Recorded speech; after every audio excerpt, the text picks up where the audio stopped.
Wait, so while American students are buying back to school supplies in like August or September, and the whole Western world basically treats late summer as the universal starting line for education, Japan is doing this massive nationwide reset in April. Yeah, the entire country. It's a phenomenon that's actually really difficult to comprehend if you haven't lived inside it. Right. Because we aren't just talking about a school calendar here. We're talking about the entire apparatus of a modern nation state. Yeah, when I was looking through the sources for this deep dive, that was the specific detail that just completely stopped me in my tracks. I mean, you have schools, obviously, but then you have corporations, the government, the municipal offices, the tax authorities. Everything. Right, an entire modern society, literally one of the largest economies on the planet, synchronizing its start date to a single specific day, April 1st. It feels like a logistical impossibility. It's a complete reset. The start of the academic year, the start of the fiscal year, the start of the corporate business year. Everything is perfectly aligned to that exact 24-hour window. Wow. And honestly, the level of societal orchestration required to just make that happen every single year is staggering. Well, welcome to today's deep dive, everyone. We are super thrilled to have you with us. Our mission today is to unpack this massive stack of sources. We've got a lot to get through. We really do. We've got historical records from the Meiji era, modern psychological studies, cultural essays, and even some really recent, highly contentious political debates. Yeah, the 2020 stuff is fascinating. Totally. And it's all to answer this seemingly simple question that has a completely mind-blowing answer, which is, why does Japan's school and fiscal year start in April? It's a question that serves as like an incredible x-ray into the history and the psychology of the country. Yeah. Because it reveals so much more about the national character and their bureaucratic history than just, arbitrary calendar dates. So, to really understand what we're talking about here, we need to paint a picture for you based on the cultural essays we're looking at, because the visual reality of April 1st in Japan is incredibly cinematic. Absolutely. Imagine you're stepping off a plane in Tokyo on the morning of April 1st.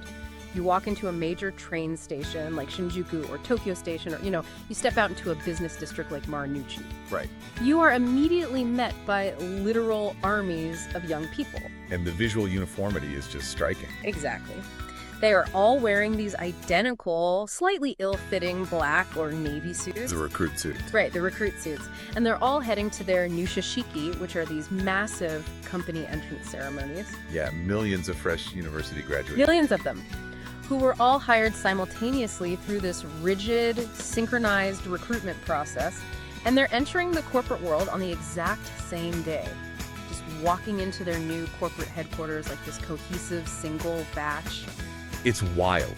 And if you look away from those towering glass skyscrapers in the business districts and you look toward the quiet exact same synchronized phenomenon playing out. But at the totally opposite end of the human spectrum. Exactly. You look down the street and you see these tiny, nervous first graders. Oh, the backpacks. Yes.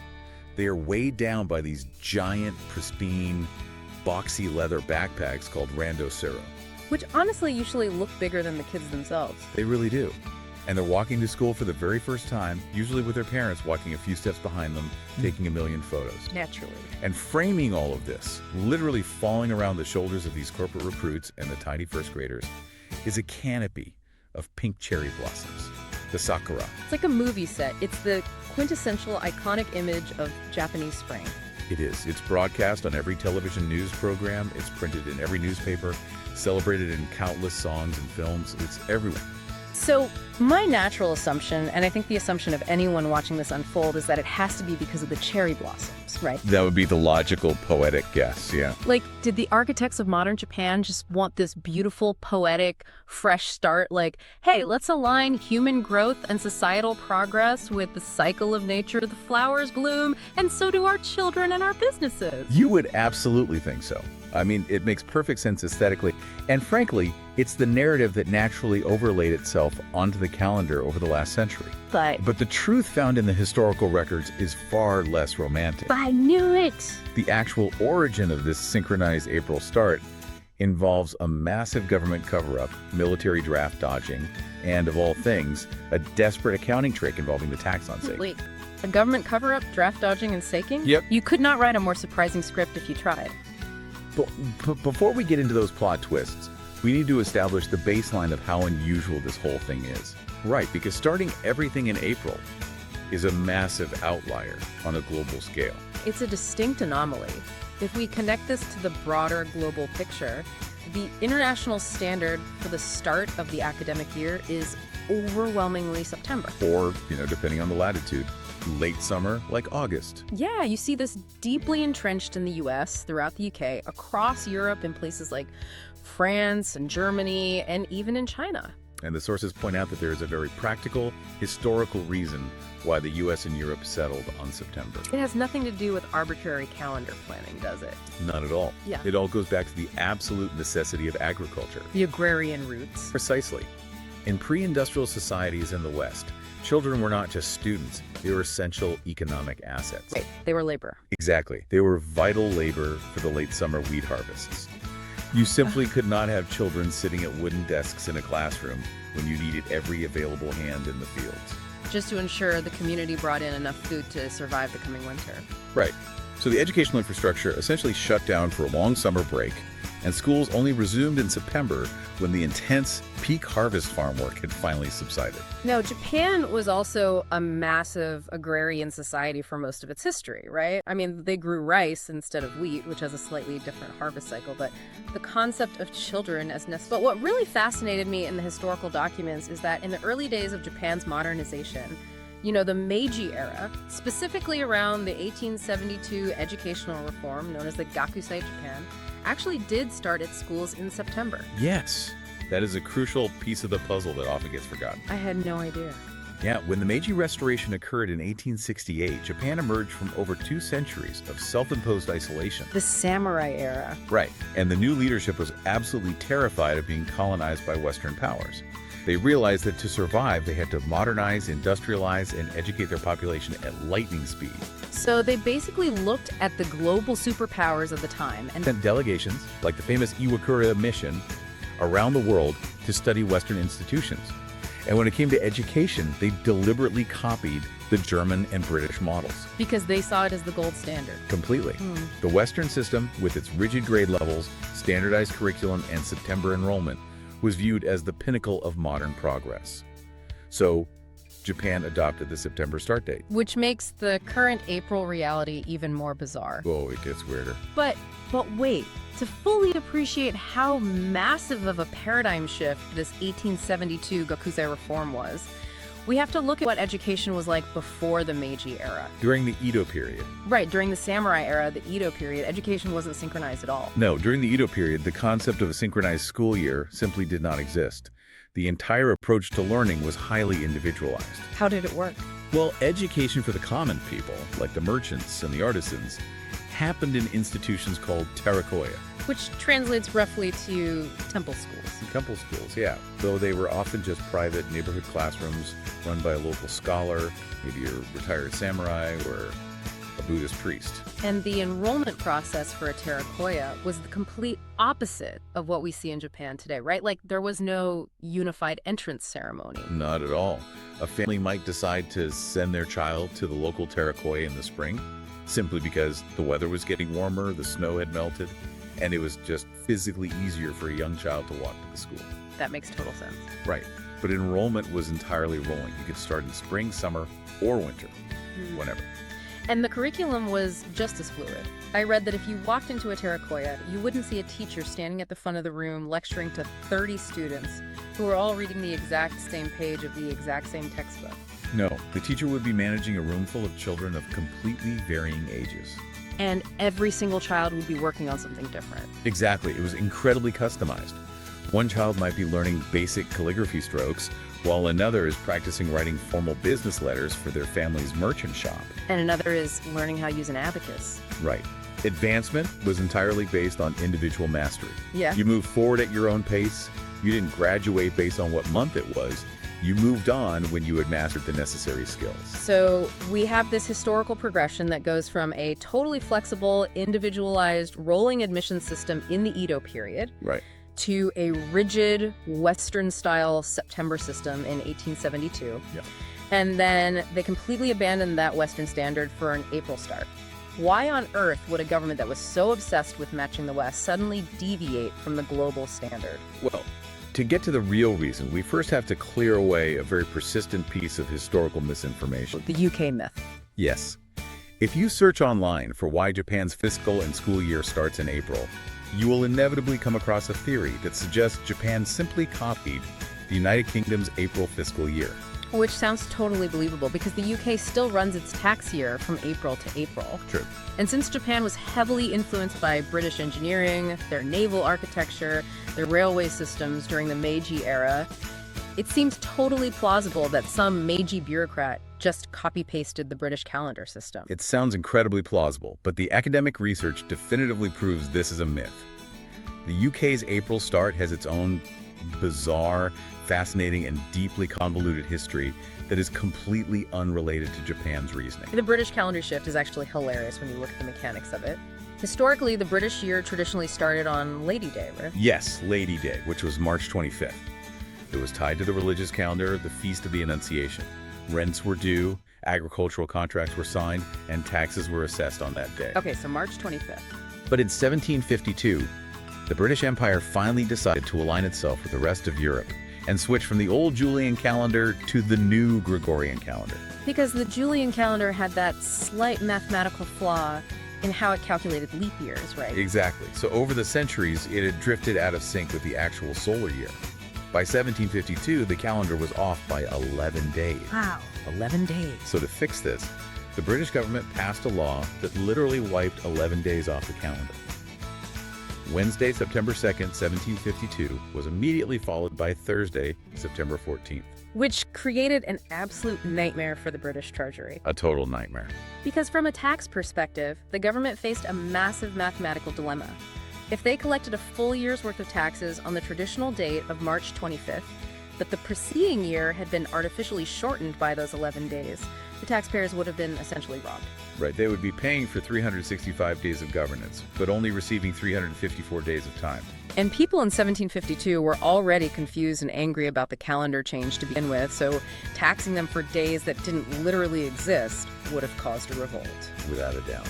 So to solve this, the British Treasury simply shifted the start of the tax year forward by 11 days to ensure a full 365 days had passed before the next collection.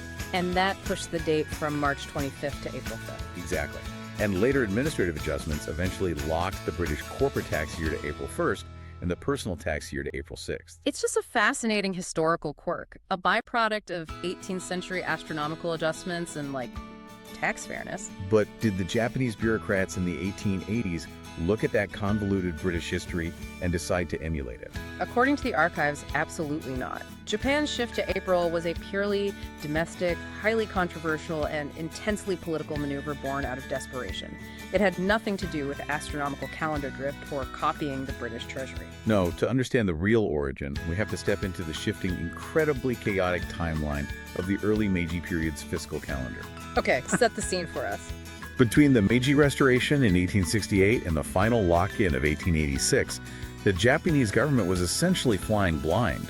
They could not figure out how to structure their national budget, and they changed the start of their fiscal year 4 different times in less than 2 decades. 4 complete systemic overhauls in under 20 years. It was chaos. Imagine being an accountant or a local governor trying to compare year-over-year spending. It would be literally impossible. Absolutely impossible. Let's walk through this timeline because the causality here is fascinating. In 1869, the government decided the fiscal year would start in October. Which, at the time, made perfect logistical sense. You have to remember what the Japanese economy looked like in 1869. Right. The government's primary source of tax revenue wasn't paper money. It was literally bags of rice. Wow. Bags of rice. Yeah. This was the Nengu system carried over from the Edo period.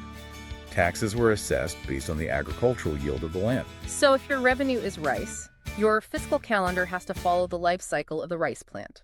Exactly. Farmers harvest the rice in the autumn, they bundle it, transport it to the local authorities, and pay their tax. Therefore, an October start to the fiscal year perfectly aligns the government's budget with the physical arrival of its primary asset. Makes total sense. But that alignment didn't last long. In 1873, as part of its desperate push to modernize and integrate with Western trade networks, Japan officially adopted the Western Gregorian calendar. Okay. They abandoned the old lunar calendar. And to keep things neat and tidy, they shifted the fiscal year to begin in January. perfectly matching the new calendar year. Logical on paper.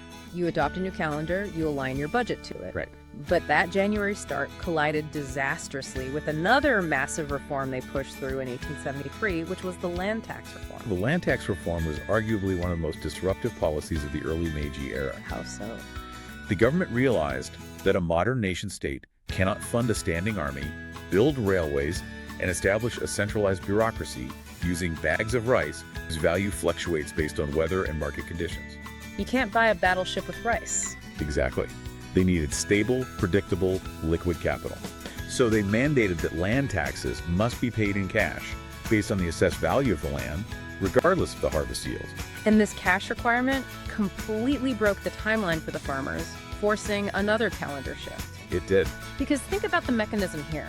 A farmer still harvests their rice in the autumn, but now they can't just hand the rice to the tax collector. No, they have to monetize it. Right. They have to harvest the rice, transport it to a market, find a broker, negotiate a price, sell the rice, collect the cash, and then transport that cash to the government. And that entire process of liquidation takes time. A January fiscal start simply did not give the agricultural sector enough runway to convert their autumn harvest into the cash the government demanded. So what happened? The farmers were defaulting, and the government was facing severe cash flow shortages right at the start of their fiscal year. So to alleviate that chronological bottleneck, the government shifted the fiscal year again in 1875. Yet they pushed the start date all the way to July. Which gave the farmers the entire winter and spring to sell their rice and generate the cash needed for the tax deadline. Exactly. So now we are in 1875. The fiscal year runs from July to June. And this is where the historical narrative starts to really accelerate toward a crisis. Okay, lay it on us. By the 1880s, the Meiji government was fully committed to a national policy called Fukoku Kyohei, which translates to enrich the state, strengthen the military. Because they were looking at the geopolitical map of Asia. Yes. They saw Western powers carving up China, colonizing Southeast Asia, and threatening their own borders. They concluded that the only way to maintain their sovereignty was to build an industrialized, modern army and navy that could rival the European powers. But building a modern military from scratch, I mean, importing warships, purchasing modern artillery, building munitions factories, and training a conscript army that requires unimaginable amounts of capital. Unimaginable. And that level of spending led to a massive catastrophic budget deficit. By 1884, which was Meiji 17, the Japanese government was essentially hemorrhaging money. They were going broke. The military spending was devouring the national budget. They were staring down at a financial abyss. And enter the central figure of this entire historical drama, Finance Minister Matsukata Masayoshi. Matsukata is a fascinating historical figure. He is tasked with steering the economy, and he realizes that the government doesn't have enough cash to cover the red ink for the current fiscal year. Which, remember, is running from July 1884 to June 1885. Right. He has to find a way to balance the books, or the government defaults. Matsukata needed a massive injection of liquid cash immediately. And he found his salvation in the country's most lucrative vice, didn't he? He did. Jitak. Alongside the land tax, the tax on brewing sake was one of the government's most critical sources of revenue. And the sake tax had a very specific collection cycle tied to the brewing process. Yes, it did. Sake is traditionally brewed in the winter, a process known as kanzakuri. The cold temperatures are essential for controlling the fermentation process. By the time spring arrives, the brewing is finished, the sake is pressed, and the product is ready to be sold. So therefore, the tax on that sake was historically assessed and collected in the spring, primarily around April. So Matsukata looks at the ledger. He has a massive deficit in the current fiscal year. He knows a massive wave of cash from the sake tax is scheduled to arrive in April of the next calendar year. Right. So he executes this desperate, incredibly bold accounting trick. That's audacious. He takes the revenue from the upcoming sake tax and quietly moves it into the current year's budget to plug the hole. Let's just break down how crazy this is. It is the absolute definition of a shell game. It's like realizing you don't have enough money in your bank account to pay your December rent, so you somehow convinced your employer to give you an advance on your January paycheck. Exactly. You pay the December rent, and you look solvent on paper, but you haven't solved the underlying problem, you've just delayed it. You've just delayed it. Because what happens when January rolls around? Or in Matsukata's case, what happens when the 1885 fiscal year officially begins? The revenue that was supposed to fund 1885? Has already been spent. Wow. Wow. The 1885 budget now has a massive, gaping hole before the year even starts. And Matsukata knows he can't pull the same trick twice. He can't keep borrowing from the future forever without the entire system collapsing. No, you can't. So he doesn't just shuffle the money again, he decides to change the rules of time itself. That's essentially what he did. To prevent the 1885 fiscal year from officially going bankrupt, Matsukata issues a decree that fundamentally alters the calendar.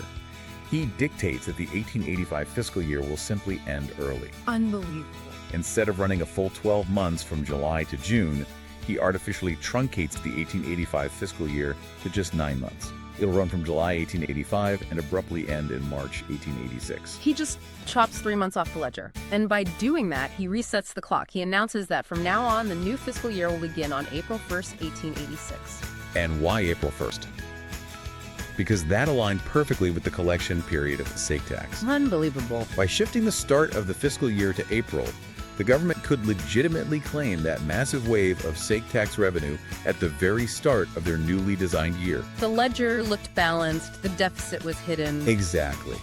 The military could continue to be funded without the government appearing insolvent. That structural reality is just breathtaking when you think about the cultural weight placed on April 1st today. It really is. The entire foundation of Japan's beautiful, poetic, cherry blossom-filled spring awakening is literally nothing more than a desperate bureaucratic sleight of hand to cover up military spending. It strips away all the romanticism and reveals the cold, hard machinery of statecraft.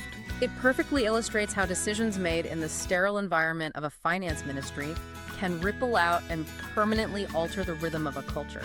But this brings us to the next massive piece of the puzzle. We understand why the government's fiscal year changed. The survival of the state budget depended on it. But how did this accounting trick infect the schools? Right, because as we established, the schools have been operating on a Western-style September to August academic calendar since the Gakushū reforms of 1872. Yeah, why would the Ministry of Education or the principals of these elite academies care what Finance Minister Matsukata was doing with the state tax? Well, the first reason is simply the undeniable gravity of state funding. The most prestigious and important educational institutions in the Meiji era were government-funded. Follow the money. Always. They relied entirely on the state for their operating budgets, paying their professors, maintaining their buildings, purchasing equipment. And if your primary funder suddenly changes the rules of when the money flows, you are forced into compliance. You don't have a choice. If the state's wallet opens on April 1st and closes on March 31st, it becomes incredibly difficult to run a September to August academic year. The administrative friction of crossing over fiscal boundaries midway through an academic semester, trying to reconcile budgets that don't align with the Treasury, it was a bureaucratic nightmare. So it was much easier to simply align the school's fiscal operations with the government's. It was. But financial friction alone wasn't enough to force a complete systemic overhaul of the academic calendar. The universities could have potentially managed the accounting headache. Right, they could have hired more accountants. Exactly. There is a second, far more aggressive catalyst that forced the schools to capitulate, and it goes back to the core policy of Fukoku Kyohei: strengthen the military. This is where the story shifts from accounting to outright institutional survival. It really does. Because in December 1886, just months after Matsukata locked the fiscal year into an April start, the military establishment made a massive move of its own. They changed the national conscription law. The military needed manpower. They needed healthy, capable, educated young men to build the modern army. The conscription law mandated that men must register for the draft when they reached a specific age. Historically, the deadline for that registration had been September 1st. Yes. But in late 1886, the military authorities synchronized their draft deadline with the new government calendar. They moved the conscription deadline to April 1st. Let's just look at the terrifying mechanism this created for the education system. It's brutal. Imagine you are the head of an elite academy and you are clinging to your September start date. You have a prospective student who turns 20 years old in the spring. Okay. Under the new law, that student becomes eligible for the military draft on April 1st, but your school year doesn't start until September. The math is brutal. The military has a 5-month window from April to August where that prime 20-year-old candidate is technically not enrolled in an active academic term. So the Army would swoop in and snatch up the brightest, healthiest young men before they ever set foot in a classroom. They absolutely would. It was an existential threat to the talent pipeline of the entire country. And the first institutions to recognize this disaster were the higher normal schools? Yes, the higher normal schools. These were the elite teacher training colleges, the absolute pinnacle of the educational system at the time. Their mandate was to train the educators who would then go out and build a modern Japanese populace. And the leadership of the higher normal schools realized that if they waited until September to enroll their incoming class, their rosters would be decimated. The military would have already drafted all their prime candidates. So they made a defensive maneuver. The higher normal schools immediately shifted their start date to April. They were essentially creating an institutional shield. By starting in April, they could officially enroll these young men, grant them student deferments, and secure them into the academic system before the military authorities could physically take them away. It was a literal talent war, a race between the Ministry of Education and the Ministry of War to claim the nation's youth, with April 1st as the finish line. A talent war is exactly what it was. And once the elite teacher training colleges shifted their calendar, it triggered an inevitable, unstoppable domino effect down the entire educational hierarchy. Because you have to trace the supply chain of knowledge. Right. The higher normal schools are graduating teachers who have been trained in an April to March mindset. Their curriculum, their lesson planning, their entire pedagogical rhythm is now tied to the spring. So when those teachers graduate and are dispatched to the elementary schools and middle schools across the country, they naturally bring that April timeline with them. The local schools begin adjusting their calendars to accommodate the new teachers. Exactly. By 1892, just 6 years after the conscription law change, elementary schools across Japan were largely unified to an April start. It became the de facto standard, and by the year 1900, the Ministry of Education finally codified reality into law. They legally mandated that all primary education must begin in April. But the universities, the imperial universities actually fought this. They held out for decades. Really? What? The imperial universities viewed themselves as globally aligned institutions. They were bringing in foreign professors, they were sending scholars to Europe and the United States, and they deeply valued the international compatibility that a September start provided. They wanted to stay connected to the West. Right. Clung to the Western calendar, resisting the domestic pressure. But eventually, the friction of operating on a different timeline than the rest of the country became insurmountable, right? It did. You had a situation where high schools were now graduating their students in March, perfectly aligned with the April system. Okay. But those 18-year-olds who wanted to go to an imperial university had to sit around for half a year, waiting in limbo until September to begin their higher education. That 6-month gap, often called a half year of wandering, became a source of intense frustration for students, parents, and policymakers. The pressure mounted until finally, in 1921, the 10th year of the Taisho era, the imperial universities capitulated. They gave up. They abandoned the September start and aligned with the high schools. The April system was fully, irrevocably locked in from kindergarten to the highest levels of academia. That structural history completely changes how you view the modern reality of Japan. It really does. That rigid structure from the 1800s didn't just stay in the ledgers, it fundamentally rewired the psychology of the population. Setting up a massive synchronized societal reset line for April 1st sounds incredibly efficient on a spreadsheet. Sure, on paper. But when you force 125 million human beings to conform to that exact same schedule, the psychological and logistical friction is enormous. The human cost of maintaining the synchronization is rarely discussed in the travel brochures.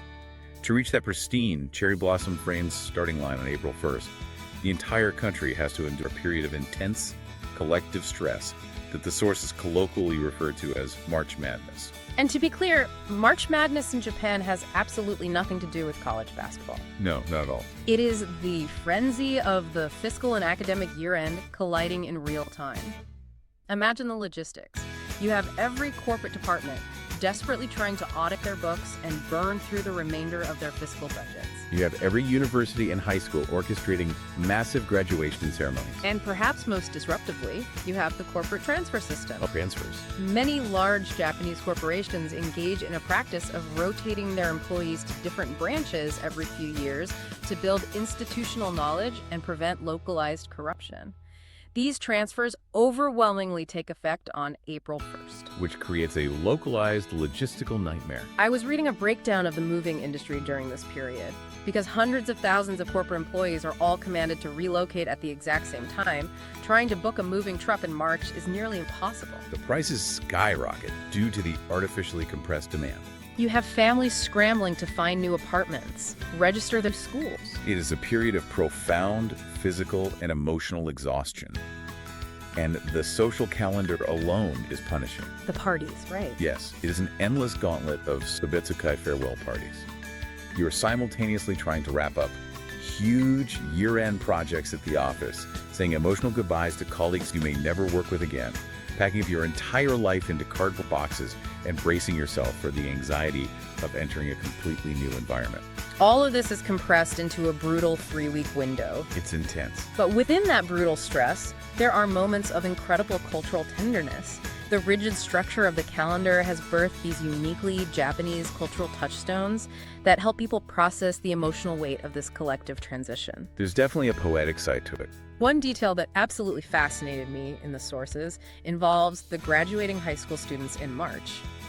There is this romantic goodbye ritual where a graduating student gives away the second button of their uniform to someone they have feelings for. It is such a beautiful tradition. It specifically involves the gakuran, which is the traditional high-collared black uniform worn by many male middle and high school students. And the history of the uniform itself ties back to the military things we were discussing earlier. It does. The gakuran was originally modeled after European, specifically Prussian, military and naval uniforms from the 19th century.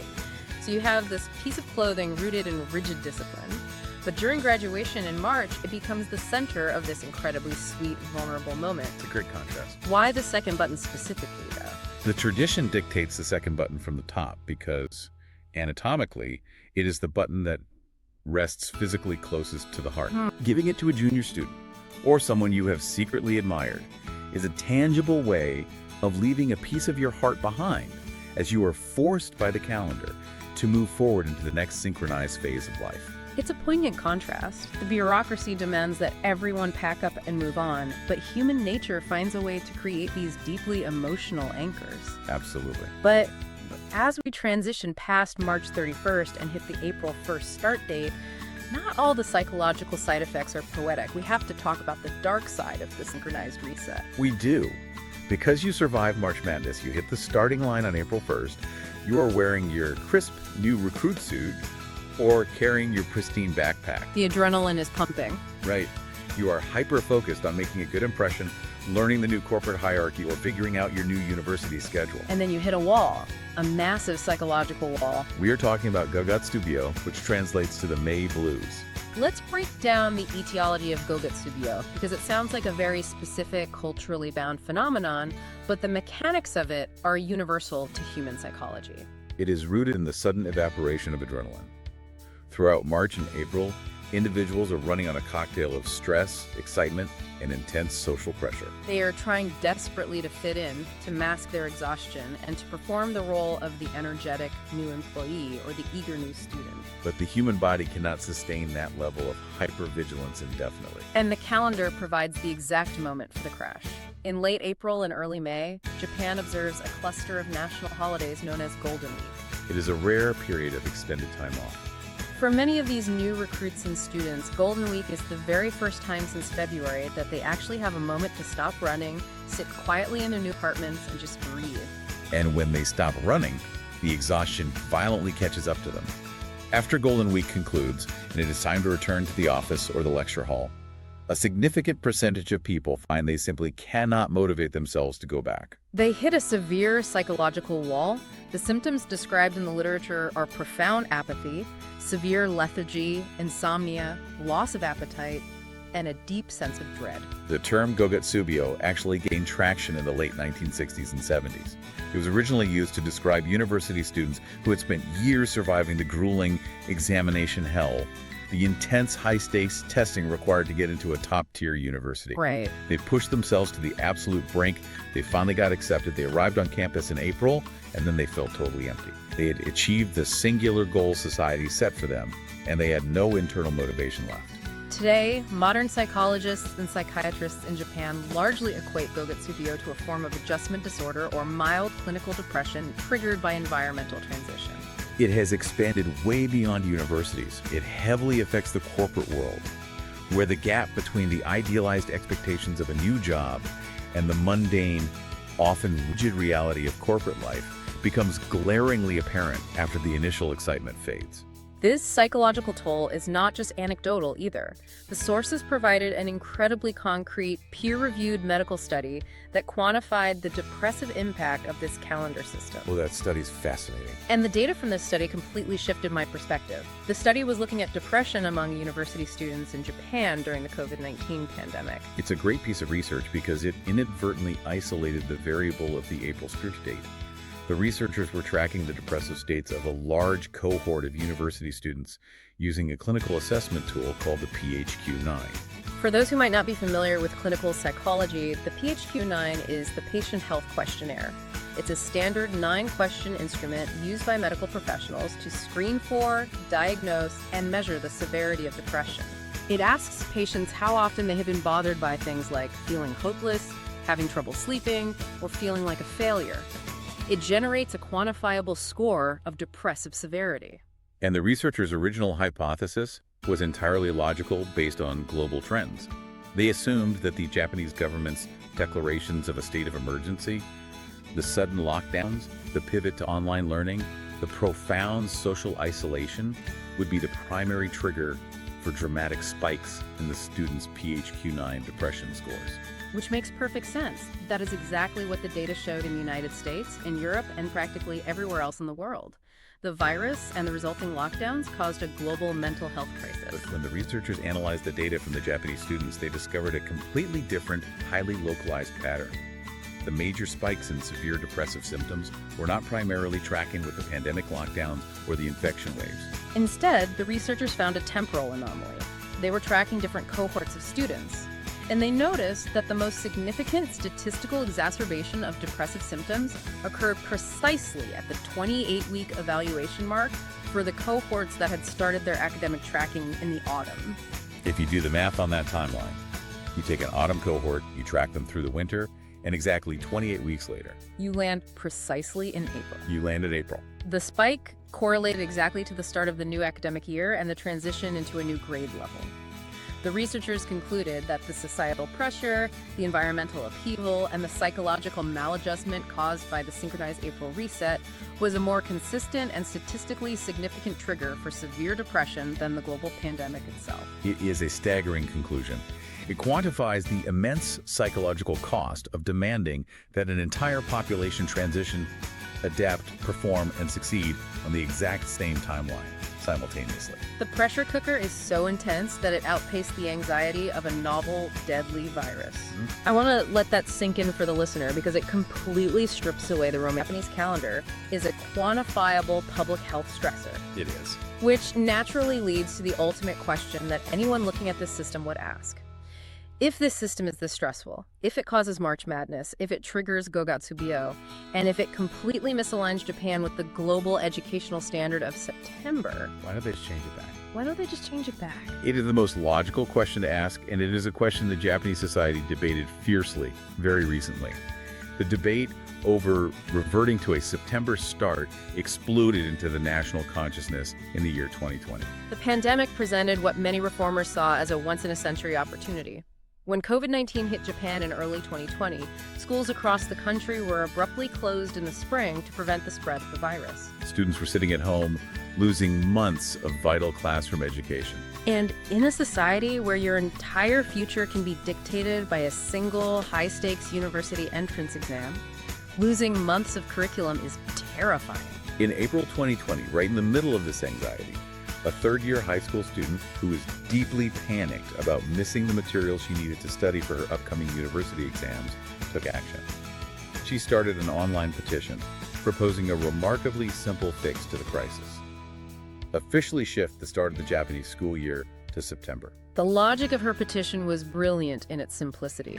If the government pushed the start of the academic year back by 5 months, the students wouldn't lose the spring semester. The spring would just become an extended break. Right. They could restart fresh in September, recover the lost curriculum, and as a massive secondary benefit, Japan would finally seamlessly align its education system with the rest of the world.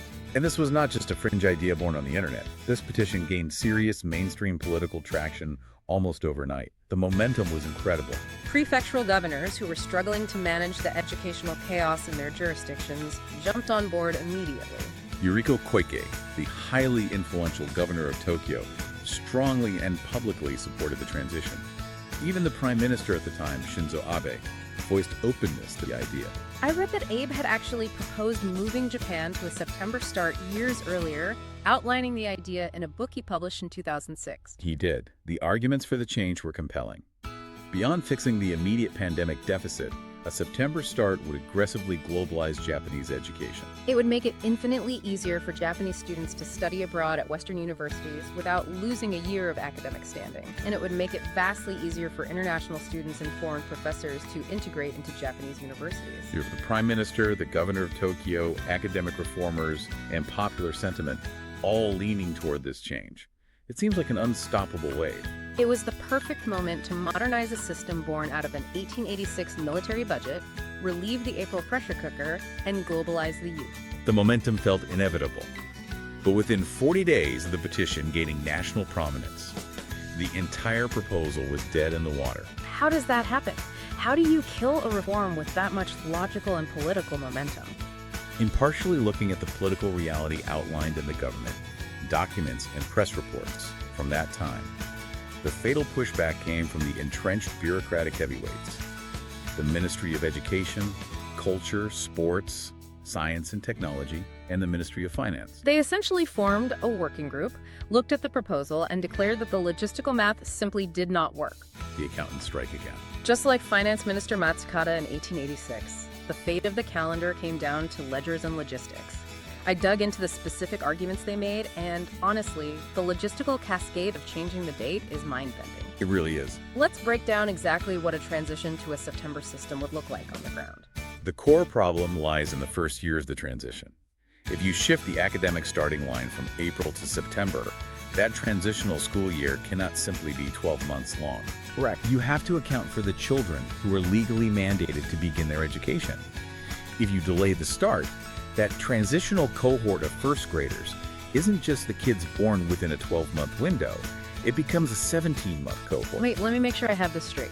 Because you have the kids who would have normally started in April who are now held back and waiting. Yes. And you add them to the kids who naturally age into the system between April and September. Exactly. You suddenly have a massive, bulging demographic wave of 17 months worth of children all trying to enter the first grade at the exact same time. And the physical infrastructure of the Japanese educational system cannot absorb a demographic shock of that size. The Ministry of Education pointed out that integrating a 17-month cohort into the first grade would require a massive, instantaneous increase in physical classrooms. And you can't just snap your fingers and build thousands of new classrooms in the middle of Tokyo or Osaka. The real estate doesn't exist. No, it doesn't. Furthermore, Japanese law mandates strict teacher-to-student ratios. You would need to suddenly hire tens of thousands of newly certified elementary school teachers for this specific bulging cohort teacher. But the crisis wouldn't just be confined to the elementary schools. The most devastating impact would fall on the early child care system.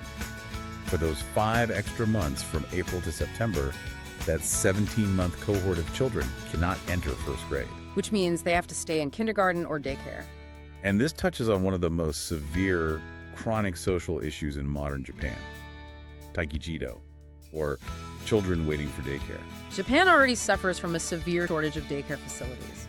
In many urban areas, parents have to enter lotteries or wait on massive lists just to get their child a spot so they can return to work. If the transition to September trapped 5 extra months worth of children in the daycare system, it would completely choke the infrastructure. The wait list would explode. Daycares would have zero capacity to take in new infants. Which cascades into the broader economy. If parents cannot get their infants into daycare, they cannot return to the workforce. The economic productivity of hundreds of thousands of families would grind to a halt. The Ministry of Education quantified this entire logistical nightmare. They released a staggering financial estimate. They calculated that attempting to transition the academic year to September, leasing temporary facilities, hiring emergency staff, subsidizing families trapped in the daycare bottleneck would cost families and local governments an additional 2.5 trillion yen. 2.5 trillion yen. That is a number so large it effectively functions as an insurmountable political roadblock. No local government, especially in the midst of a pandemic-induced economic crisis, was willing or able to shoulder that financial burden. The working groups established to study the proposal quickly realized there was no clever mitigation plan to handle the disruption. The physical and economic realities of the transition were too severe. The education minister at the time, Koichi Hagiuda, effectively shut down the debate by stating that society should not make such a massive structural decision hastily during a crisis. The proposal was formally shelved. I have to say, I appreciate the dark, almost poetic irony of this historical arc. Right. An accounting trick born out of desperation in 1886 created the April start date out of thin air. And 134 years later, a very real accounting reality in 2020 prevented the country from fixing it. The accountants gave the calendar its shape, and the accountants ensured it would never change. It perfectly illustrates a core principle of institutional sociology. It is incredibly difficult to dismantle a deeply entrenched system, even when the original reasons for its creation have completely vanished. The system creates its own gravity, its own dependencies, and its own infrastructure that becomes too costly to escape. As we synthesize this incredible historical journey, we are looking at a system that began as a cold, calculated, bureaucratic budget fixed by a stressed-out Meiji-era finance minister trying to fund a military buildup. But over the span of 140 years, that rigid accounting structure has evolved into a deeply cherished, profoundly emotional, and uniquely Japanese cultural phenomenon. It is highly efficient, it is visually breathtaking, but as the data and the history show, it is also uniquely demanding and stressful. It is a testament to the resilience and adaptability of human beings. We have an innate need to overlay meaning onto the arbitrary administrative structures that govern our lives. What started as a literal tax loophole became the poetic season of partings and new beginnings, a time when the entire nation collectively holds its breath and steps forward. Exactly. I want you, the listener, to imagine what it would genuinely feel like if your entire country hit the reset button on the exact same day. Think about the sheer energy in the air, the anxiety, the excitement, the exhaustion, the hope. It's palpable. It fundamentally changes how you view a society's progression. You move away from a Western system of isolated individual milestones, where you graduate whenever your specific credits are done, and you start a job whenever you happen to get hired into a shared collective national journey. For better or worse, everyone is in it together. And that concept of a shared, synchronized journey brings us to one final, striking detail found deep within our botanical and cultural sources. It circles back to the very image we started this deep dive with. The cherry blossoms. Yes, the iconic sakura. There is a historical truth about the cherry blossoms that mirrors the societal structure perfectly. Before World War II, Japan had a massive variety of different cherry trees naturally growing across the islands. These different varieties bloomed at different times over a long, extended, and staggered period throughout the spring. Nature was rolling and individualized, just like the Edo period Terracotta schools. Precisely. But after the devastating destruction of the war, during the rapid synchronized reconstruction phase of the country, Japan heavily planted one specific variety of cherry tree across the nation, the Somei Yoshino. And the detail about the Somei Yoshino that blew my mind is how they are propagated. They do not reproduce naturally through seeds. They are literal clones. Every single Somei Yoshino tree in Japan is grafted from a single original parent tree. Because millions of these trees share the exact same genetic DNA, they respond to the rising spring temperatures identically. This means they don't bloom in a staggered, individualized way. They bloom all at once in a massive, spectacular, unified explosion of pink. And a few days later, their petals fall all at once in perfect synchronization. Millions of clones blooming and falling on the exact same schedule. Which raises a provocative thought for you to mull over as we end this journey. Did the Japanese people intentionally choose to plant a flower that perfectly represents the synchronized society they had built? Or does the act of growing up and walking under millions of cloned trees genetically programmed to bloom and fall in perfect unison actually enforce the mindset? Does the landscape subtly train the culture to believe that everyone must start, succeed, and move forward on the exact same day? Is the calendar mimicking nature? Or did they engineer nature to mimic the calendar? That is an incredible, haunting image to leave on. The next time you see a photograph or a video of cherry blossoms falling over a group of students or office workers in Japan, I invite you to carry that thought with you. Appreciate the beauty, but remember that behind that poetic scene is a 19th century finance minister hiding a budget deficit, a military draft, a mountain of logistical ledgers, and a society that has learned to bloom all at once. The X-ray machine of history always reveals the complex, often messy machinery churning beneath the beautiful surface. It certainly does. Keep wondering, keep looking deeper into the structures around you, and we will see you on the next deep dive.